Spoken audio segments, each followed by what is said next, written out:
Park Do-yeon stood at the window of his quarters and watched the station grow larger. Varus Prime hung behind it like a pale blue marble.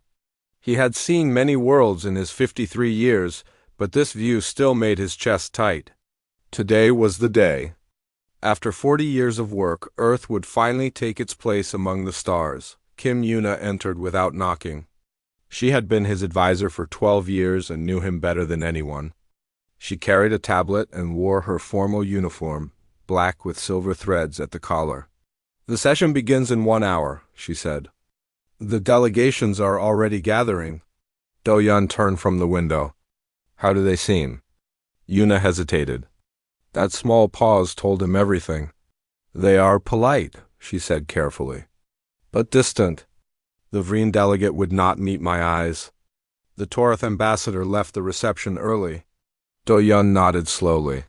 He had felt it too. Something in the air. A coldness that had nothing to do with the station's climate controls. "We have done everything they asked," he said. "We ended our wars. We fed our hungry. We cleaned our skies. We reached the stars without destroying ourselves." He picked up his credentials from the desk. The gold seal of Earth caught the light. What more could they want? Yuna had no answer. They walked together through the station's curved corridors. Other species moved past them. Some were tall and thin with skin like bark. Others were short and heavy with faces full of eyes. A few had no faces at all. Do-yeon had learned to read their body language over the years. Today, none of them looked at the humans directly. They stepped aside and let them pass in silence. The assembly chamber was enormous. 12 platforms rose in a circle around a central speaking floor.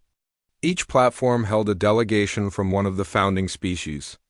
They had ruled the galaxy for 6,000 years. They had seen empires rise and fall. They had watched younger species crawl out of their gravity wells and reach for the light. Humans were the youngest, the newest. The last to arrive at the door, Do-yeon took his place on the speaking floor. Yuna stood behind him.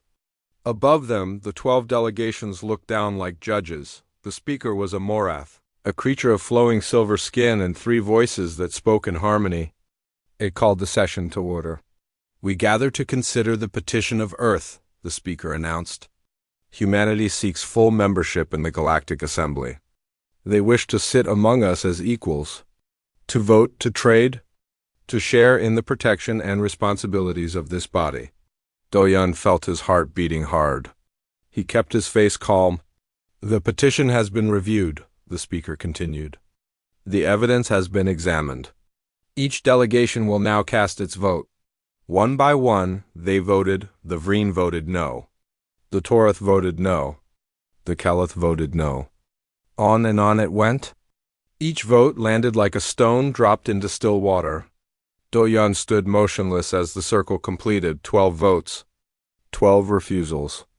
Unanimous rejection. The chamber was silent. Do-yeon heard his own breathing. The speaker spoke again. "The petition is denied. However, the Assembly recognizes humanity's progress. We offer a compromise. Earth may hold observer status. You may watch our proceedings. You may not vote. You may not trade freely. All human vessels must submit to Assembly inspection at any time." Yuna made a small sound behind him. Do-yeon raised his hand slightly to quiet her. "May I speak?" he asked. The speaker inclined its silver head. "You may." Do-yeon looked up at the 12 platforms. He had prepared a speech. He had memorized words of gratitude and acceptance. He let them go. "I have a question," he said. His voice was steady. "What have we done wrong?" Silence. "We came to you with open hands. We shared our science. We offered friendship.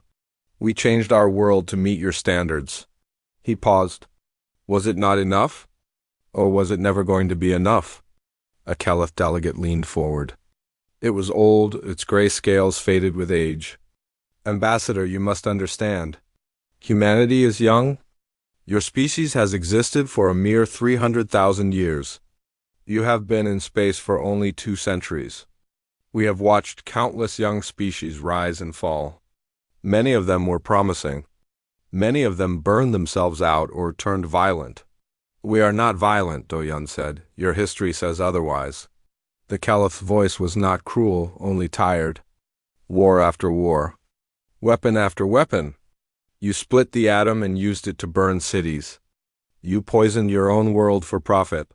These things are within living memory for some of you. And we stopped, Do-yun said. We learned. We grew. Perhaps? But we cannot be certain. The assembly must protect itself.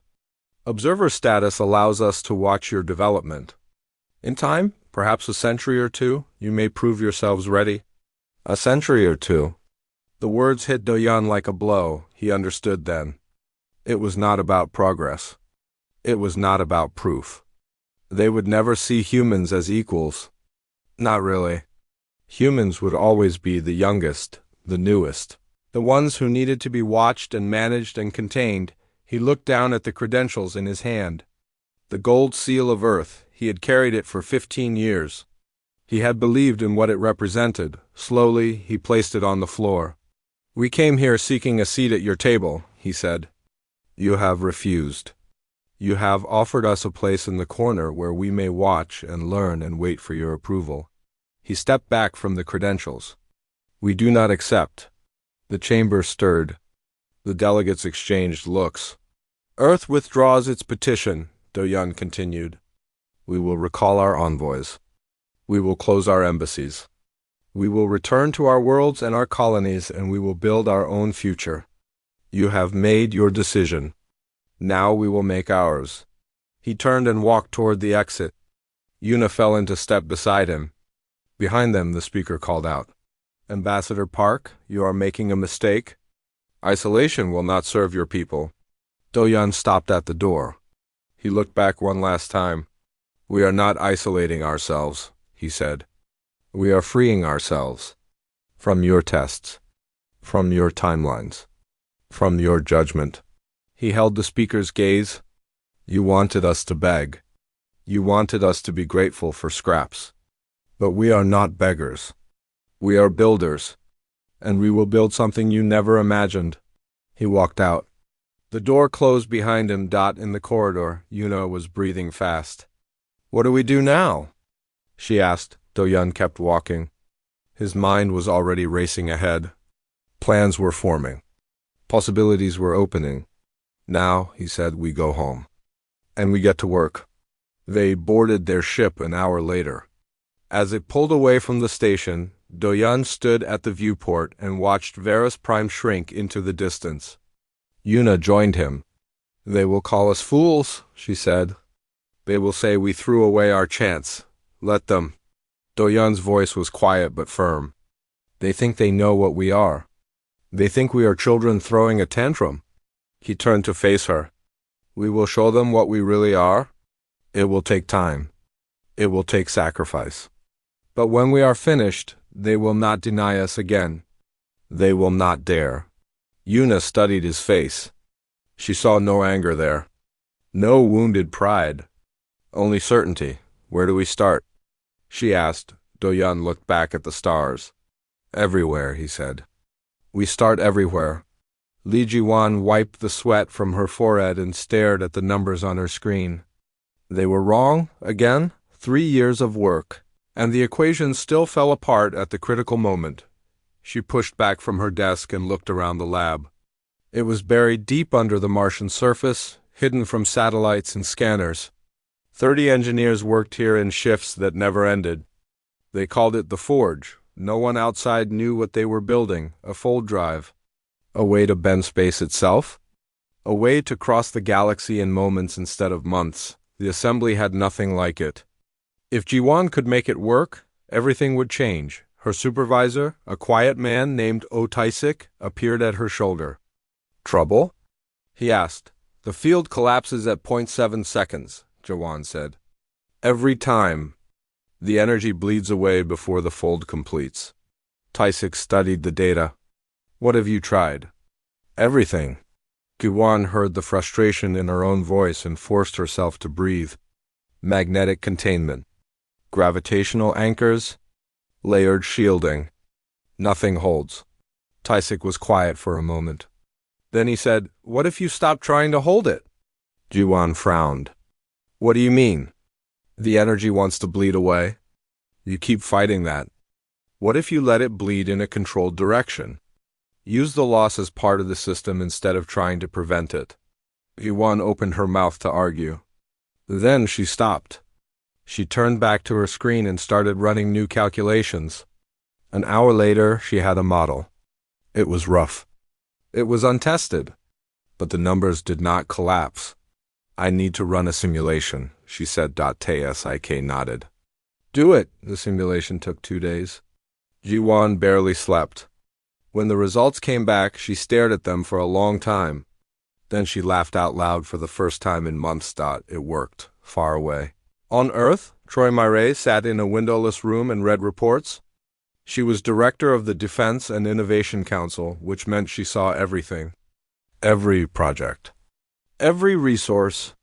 Every problem. There were many problems. Earth and its 12 colonies had been cut off from assembly trade. Medical supplies were running low on the outer worlds. Fuel reserves were shrinking. Some people were starting to ask if the withdrawal had been a mistake. Myray did not think so. But she understood the fear. Her assistant, Kwan Hana, brought her a cup of tea. "The council meets in an hour," Hana said.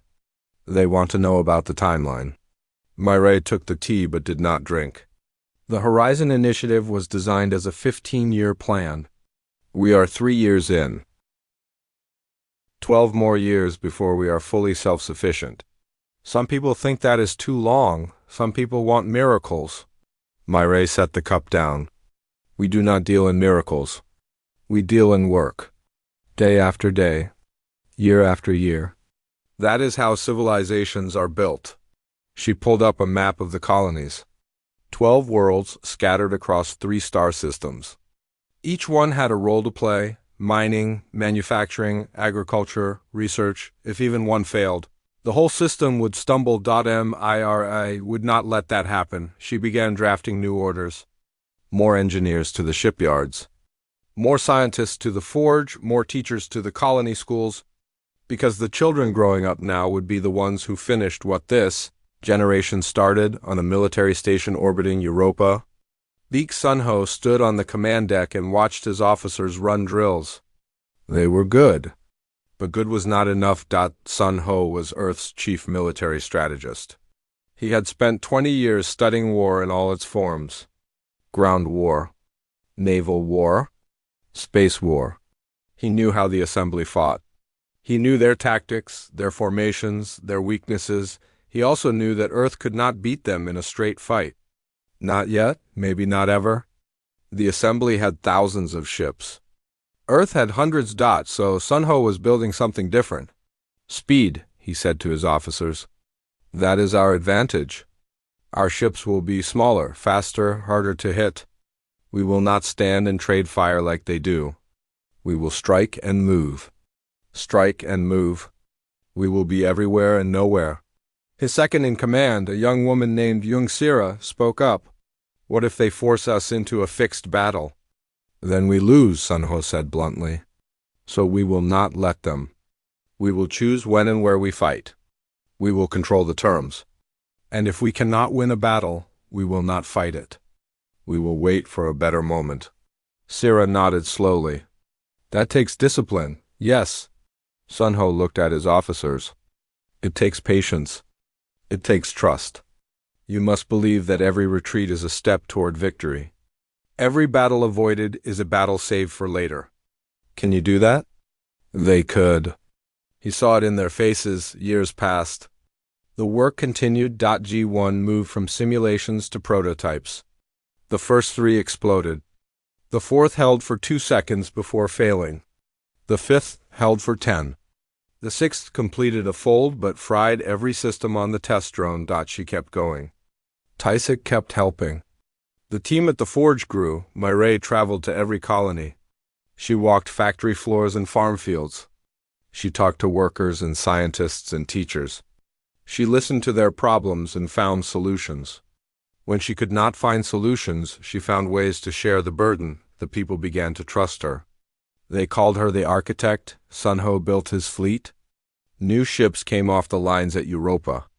They were sleek and quick-packed with the latest technology. He trained crews until they could execute maneuvers in their sleep.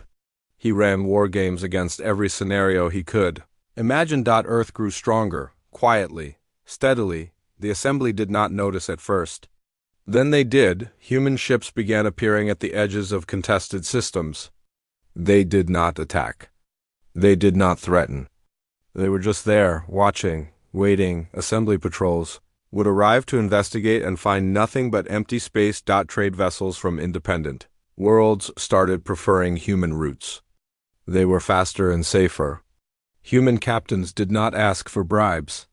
Human stations did not charge unfair fees. Rumors spread. Whispers in port. The humans were planning something. The humans were building something. The assembly sent spies. Some came back with reports of new ships and new technology. Some did not come back at all. Inside the assembly, younger species began to ask questions. Why were they still denied votes after centuries of loyalty? Why did the founding 12 control everything? Earth had been rejected for being young. But these species were not young. They had served faithfully for thousands of years. And still they sat in the back of the chamber and kept their mouths shut. Some of them reached out to Earth, carefully, secretly. They wanted to know if the rumors were true. They wanted to know if there was another way. Earth listened. Earth did not promise anything. But Earth remembered 15 years after the rejection. G1 stood in a control room on Mars and watched a ship disappear. It was a small cruiser, unmanned, holding position near Mars orbit. The full drive activated. There was a flash of light that was not quite light. The ship was gone, then the sensors screamed. The ship had reappeared near Jupiter. 300 million kilometers in less than a second. The room erupted. Engineers were shouting and hugging and crying. G1 stood in the middle of it, trembling. Tysic put a hand on her shoulder. "You did it," he said. G1 shook her head. "We did it." She looked at the data streaming across the screens. It was beautiful. It was impossible. It was real. Now we can go anywhere. Do anything. They cannot stop us. They cannot catch us. She thought of Ambassador Park and his promise 15 years ago. We will build something you never imagined. They had built it. Now came the hard part. That night, G1 sent a message to Director Mireille. 3 words, "We are ready." Mireille read the message in her office on Earth. She allowed herself one moment of satisfaction. Then she stood and walked to the window. Outside, the city glittered in the darkness. Millions of people living their lives, trusting that someone was looking out for them. She opened a channel to the council. "Begin Phase 2, she said. The next morning, the first fold-capable warship launched from Europa. Sun Ho was on board. He stood on the bridge and felt the hum of the new engine beneath his feet. "Where to, Admiral?" Sira asked. Sun Ho looked at the stars. "Everywhere," he said. "We go everywhere?" Captain Han Soo-jin stood on the bridge of the ESV Resolve and watched the planet below. It was called Thresh, a small world on the border between assembly space and the empty regions beyond. Its people were dying. A plague had swept through Thresh 6 months ago. The assembly had promised aid. The aid never came. Now half the population was sick. The hospitals were overflowing. The graves were filling. Soo-jin had received her orders that morning. Bring help. Show them what humanity is. The Resolve was one of Earth's new fold-capable cruisers. It had crossed 400 light-years in less than a minute. Its cargo holds were packed with medicine, food, water purifiers, and portable hospitals. Its crew included 50 doctors and engineers. Soo-jin opened a channel to the surface. "This is Captain Han Soo-jin of the Earth vessel Resolve. We are here to help. We ask nothing in return. Tell us where to land." There was a long silence. Then a voice came back, thin and tired. "Land anywhere. Please, land anywhere." They landed in the capital city. The streets were empty except for the sick. Soo-jin led her crew out into the pale sunlight and saw faces watching from windows. Frightened faces. Hopeful faces. "Move fast," she told her people. Every minute counts. They set up field hospitals in parks and squares. They handed out medicine and taught local doctors how to use it. They fixed broken water systems and brought generators to buildings that had lost power. Sujin worked alongside her crew. She carried crates. She held the hands of dying patients. She learned the names of children and promised them she would come back tomorrow. One night, a local official came to see her. His name was Voreth, and he was old and gray and very tired. "Why are you doing this?" he asked. "We are not your people. We are not even in your region. The assembly should be helping us, not you." Sujin wiped the dirt from her hands. "The assembly is not here, no." Voreth shook his head slowly. "They sent a message. They said aid was coming. That was 4 months ago. We have heard nothing since. Then they lied. Perhaps they are busy. Perhaps they have other priorities. Perhaps they simply do not care." Voreth looked at the field hospital, at the humans working through the night. "But you came. You crossed the galaxy? Why?" Sujin thought about it. She could have given a political answer. She could have talked about strategy and influence and building alliances. All of that was true. But it was not the whole truth. "Because it was the right thing to do," she said. "Because you needed help and we could give it. Because we remember what it feels like to be ignored." Voreth studied her face for a long time. Then he bowed his head.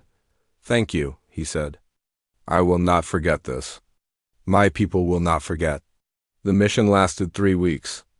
When the resolve finally lifted off, the plague was under control. The hospitals were running. The people were recovering. Sujin had the mission recorded. Every moment, every act of kindness, every life saved. She sent the footage to Earth with a simple message: show them. Earth showed them. The footage spread across the galaxy.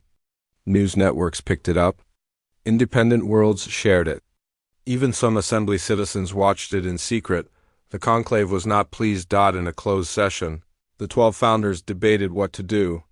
Some wanted to ignore it. Some wanted to denounce it as propaganda.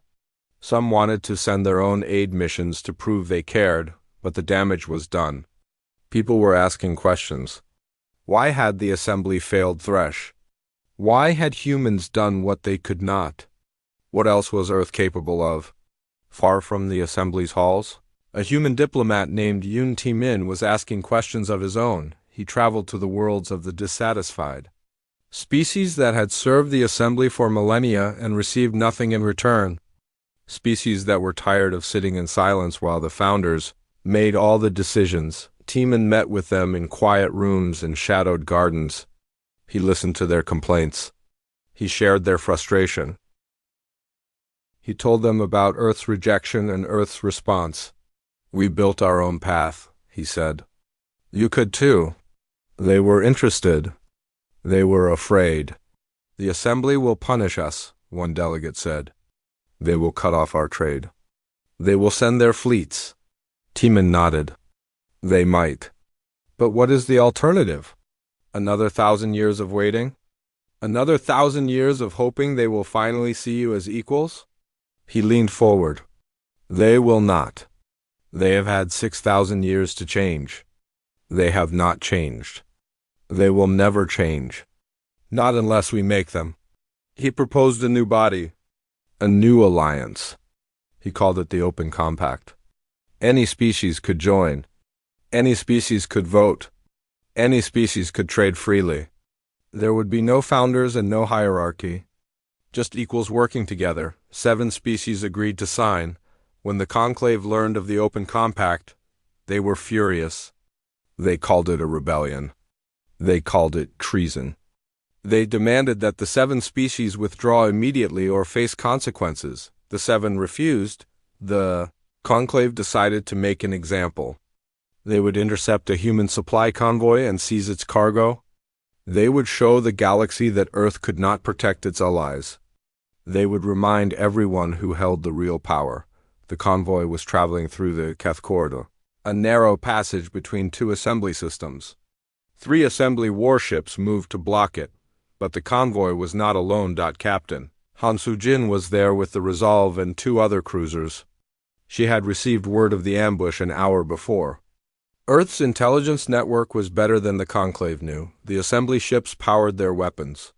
Soo-jin kept her ship steady. "Human vessels, stand down," the assembly commander ordered. "This convoy is carrying illegal goods. It will be seized and searched." Soo-jin opened a channel. "These goods are medical supplies for open compact worlds. They are not illegal. You have no right to take them. We have every right. The assembly decides what is legal. You are in our space." Soo-jin glanced at her tactical officer, a young man named Cha Min-soo. He shook his head slightly. The assembly ships were bigger and better armed. A fight would not go well. But Soo-jin was not planning to fight. "Convoy," she said calmly. "Execute fold on my mark." The assembly commander laughed. "Fold? You cannot fold in a gravity well. The field will collapse." Soo-jin smiled. 3, 2, 1, mark. The convoy vanished. All 6 cargo ships, gone in a flash of light that was not quite light. The 3 human cruisers followed a moment later. They reappeared 100 light-years away. Safe in neutral space on the Resolve's bridge, Min-soo let out a breath he had been holding. "That was close." Soo-jin nodded. "Send the footage to Earth, all of it. The threats, the attempted seizure, everything." She looked at the stars outside the viewport. "Let the galaxy see who the real aggressors are." Earth released the footage within hours. It spread faster than the Thresh mission had. Everyone saw the assembly ships powering weapons. Everyone heard the threats.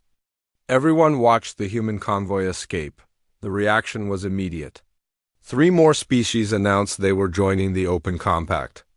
Trade delegations from independent worlds flooded Earth's embassies. The assembly's reputation cracked. On Earth, Park Do-yeon watched the news in his office. He was old now, his hair white, his face lined with years.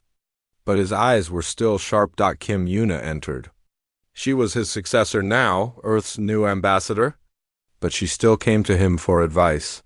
"The Conclave is demanding we apologize," she said. "They say we violated their sovereignty." Do-yeon laughed softly. "They tried to steal our ships and now they want an apology. What should I say?" Do-yeon thought for a moment. Then he stood and walked to the window. Below, the city hummed with life. "Tell them nothing," he said. "Let them wait. Let them worry. And then, when enough time has passed, I will speak." 3 days later, Park Do-yeon addressed the galaxy. He stood in a simple room with a single camera and spoke directly to anyone who would listen.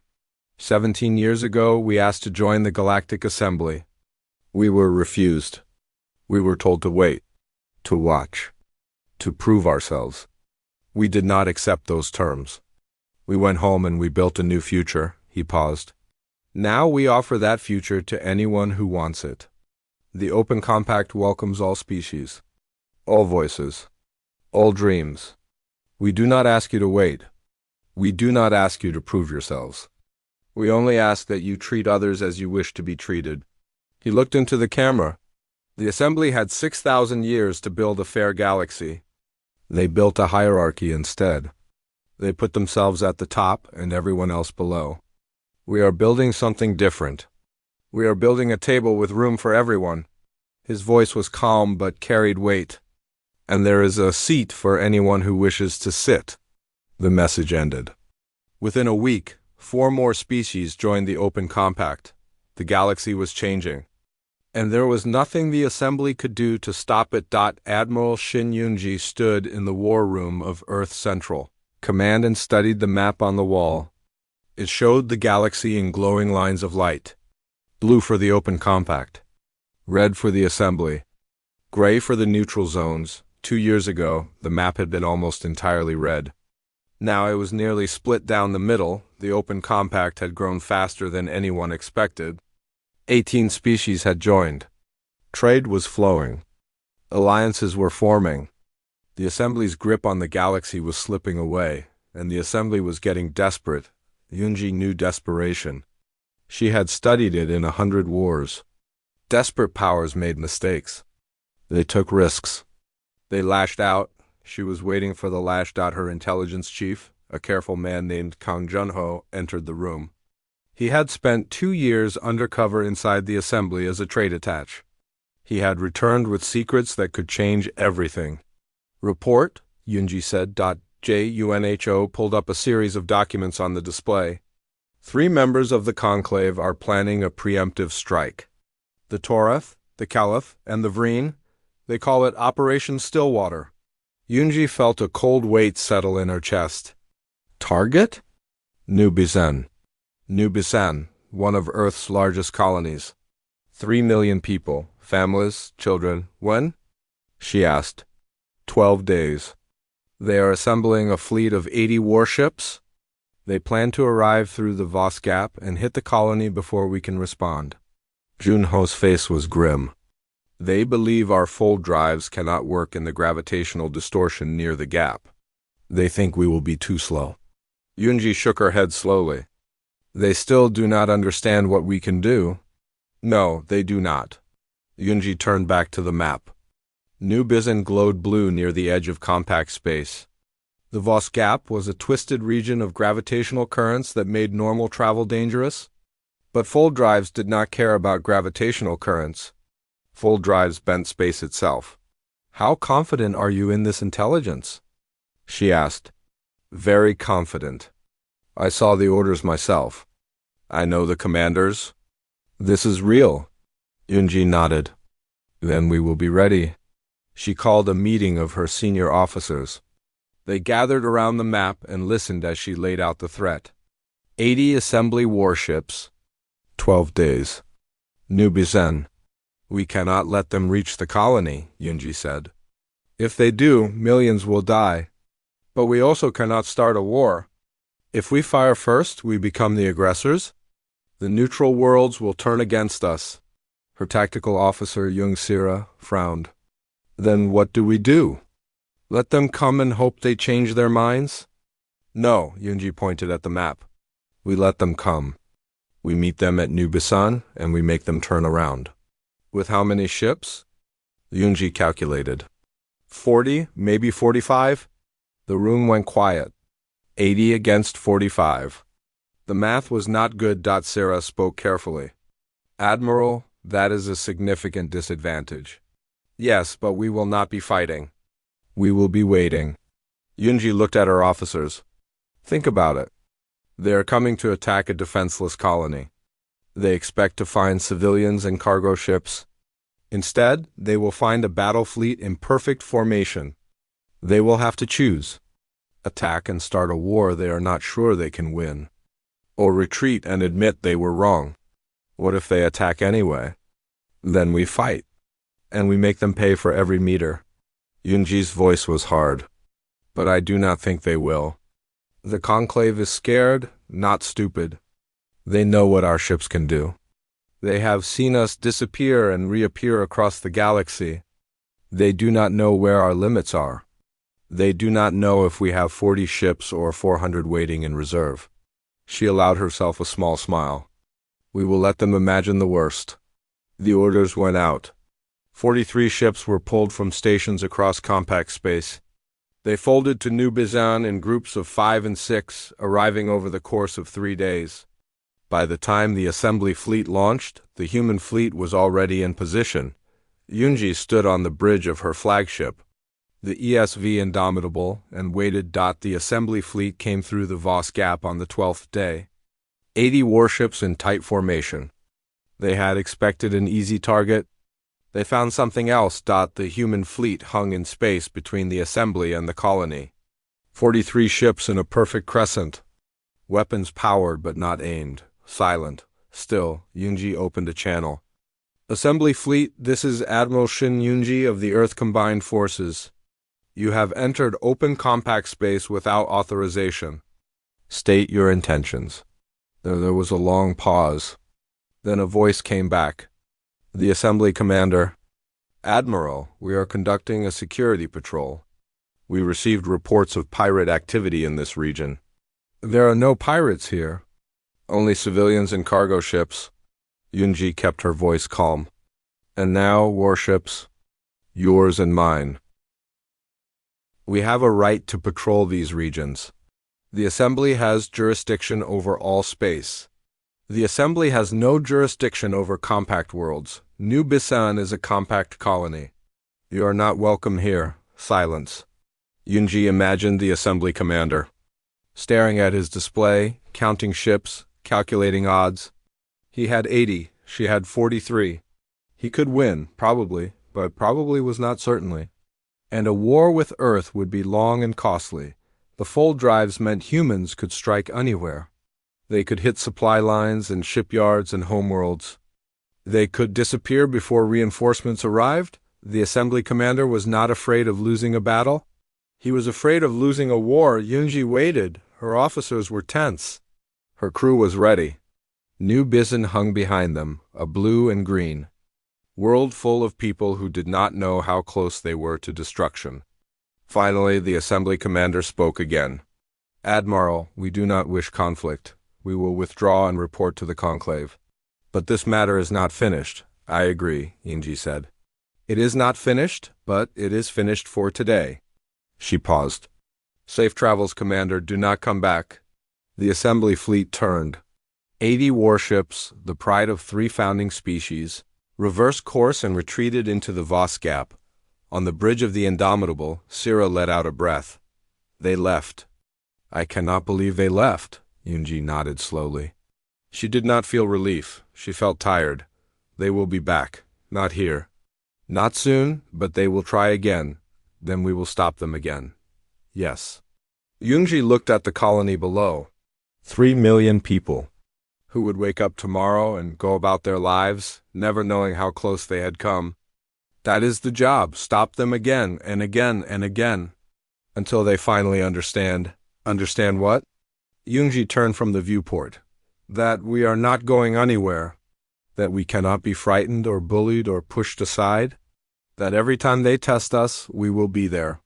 She walked toward her ready room. Send a message to Earth. Tell them it is done. And tell Chancellor Mireille I need more ships. This will not be the last time. On Earth, Troy Mireille received the message in her office. She read it twice. Then she leaned back in her chair and closed her eyes. It was done. For now, she had known this moment would come. 17 years of building and preparing and hoping, all leading to a single point. The Assembly had struck. Earth had held. The galaxy was watching. What happened next would shape everything. She opened a channel to the Council. Begin diplomatic outreach to the remaining Assembly species. Some of them will be reconsidering their loyalties after today. I want to be the first voice they hear. Her assistant, Quan Hana, spoke up. What message should we send? Myra thought about it. She could offer threats or promises. She could gloat or condemn, but none of that felt right. Tell them we understand, she said finally. Tell them we know it is hard to leave something you have been part of for thousands of years. Tell them we are not asking them to abandon their history. We are asking them to build a new future, she paused. Tell them there is room, the messages went out. And one by one, the replies came back. 2 more Assembly species announced they were leaving. 3 others requested negotiations. The conclave called an emergency session, but half the delegates did not attend. The cracks were spreading. The old order was breaking apart. Yunji watched from New Bisan as the reports came in. She had won a battle without firing a shot. But she knew the war was not over. It was just beginning. The Hall of Equals was the largest structure ever built in neutral space. It hung among the stars like a great wheel, with 23 spokes reaching out from a central hub. Each spoke belonged to a founding species of the Open Compact. Each one had been designed by the species it represented. Earth's spoke was simple. Clean lines, warm wood. Windows that looked out at the galaxy. Park Do-yun stood at one of those windows and watched the ships arrive. Hundreds of them, thousands, they came from every corner of known space. They came to witness the end of one era and the beginning of another. He was old now. His hands trembled slightly. His eyes were not as sharp as they had once been. But he had lived to see this day. That was enough. Kim Yuna found him at the window. She was Earth's ambassador now, and she wore the burden well. Her hair was streaked with gray, but her back was straight and her voice was strong. "The delegations are assembled," she said. "They are waiting for you," Do-Yun smiled. "Not for me, for you. This is your moment, Yuna. I'm just an old man watching from the gallery." Yuna shook her head. "You are the reason we are here. All of us. You walked out of that chamber 23 years ago, and you never looked back. You showed us what was possible. I showed you what to reject. You built what came after. We built it together." The Do-Yun turned from the window. He looked at Yuna for a long moment. He had known her for almost 30 years. He had watched her grow from a young advisor into a leader who carried the hopes of billions. "Your speech," he said. "What will you tell them?" Yuna took a breath. "The truth, that this is not an ending, it is a beginning. That we did not build this alliance to defeat the assembly. We built it to create something better, something fair." Do-Yun nodded. "Good, but tell them something else too." "What? Tell them that it is fragile?" His voice was soft but serious. "All of this, the alliances. The trust, the hope, it can break, it can fall apart. Other empires have risen and fallen. Other dreams have turned to dust." He reached out and took her hand. "Tell them that the work is never finished. Tell them that every generation must choose again. Peace or war, trust or fear, openness or walls. The choice does not stay made. It must be made again and again." Yuna squeezed his hand. "I will tell them." The inauguration ceremony took place in the great hall at the center of the station. It was a vast circular chamber with a domed ceiling that showed the stars. The delegation sat in rings around a central platform. 23 species representing trillions of lives. The remaining assembly species were there too, the Torith, the Keleth, the Vreen, all of them. The Galactic Assembly had voted to dissolve itself that morning. Its members had petitioned to join the Open Compact. They had not been rejected.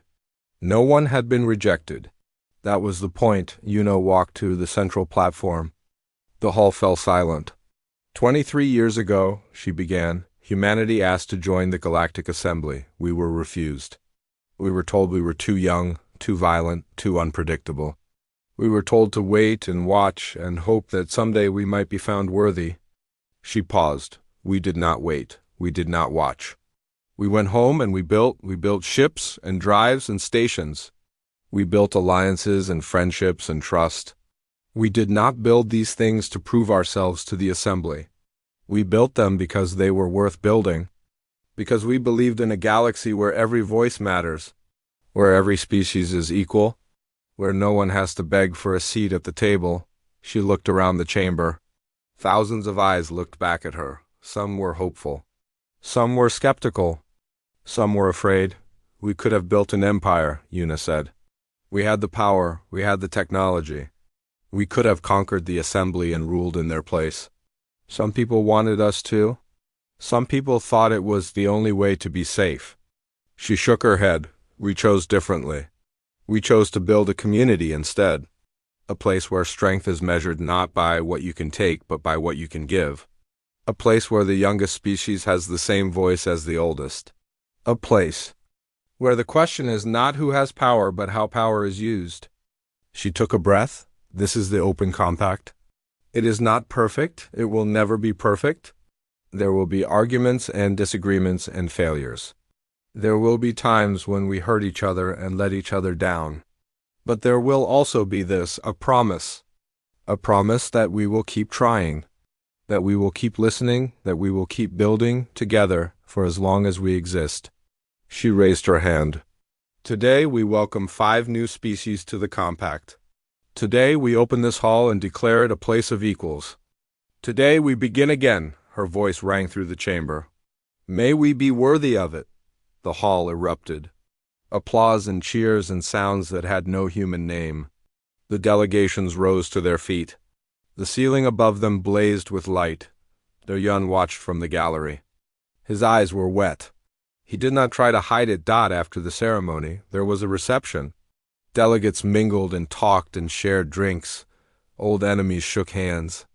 Old wounds began to heal. Do-Yun stood apart, watching. He did not want to intrude. This was their moment, not his, but someone found them anyway. It was a Keleth delegate, old, gray, familiar. Do-Yun recognized him. This was the same delegate who had spoken at Earth's rejection hearing 23 years ago. The one who had called humanity violent and unpredictable. The Caliph stopped in front of him and bowed his great head. "Ambassador Park," he said, "I wanted to speak with you." Do-Yun inclined his head. "I am not an ambassador anymore." "No, but you were on the day we turned you away." The Caliph's voice was heavy. "I remember what you said. You said we wanted you to beg. You said you were not beggars, but builders." He paused. "You were right.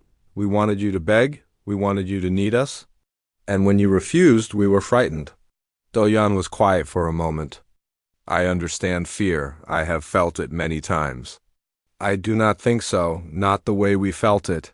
The Caliph looked around the hall. "We had ruled for 6,000 years. We had never been challenged, never been questioned. And then you came, young and strange and so certain of yourselves. You did not ask for our approval. You did not follow our rules. You simply did what you believed was right. That frightened you? It terrified us. Because if you could build something new, something better, then what did that say about everything we had built? What did it say about us?" Do-Yun nodded slowly. He understood now. The rejection had never really been about humanity. It had been about the Assembly's own fear of change. "You could have destroyed us," the Caliph said. "After the standoff at New Bazan, your fleet could have struck anywhere. You had the ships. You had the technology. Why did you stop?" Do-Yun thought about it. He had been asked this question before many times.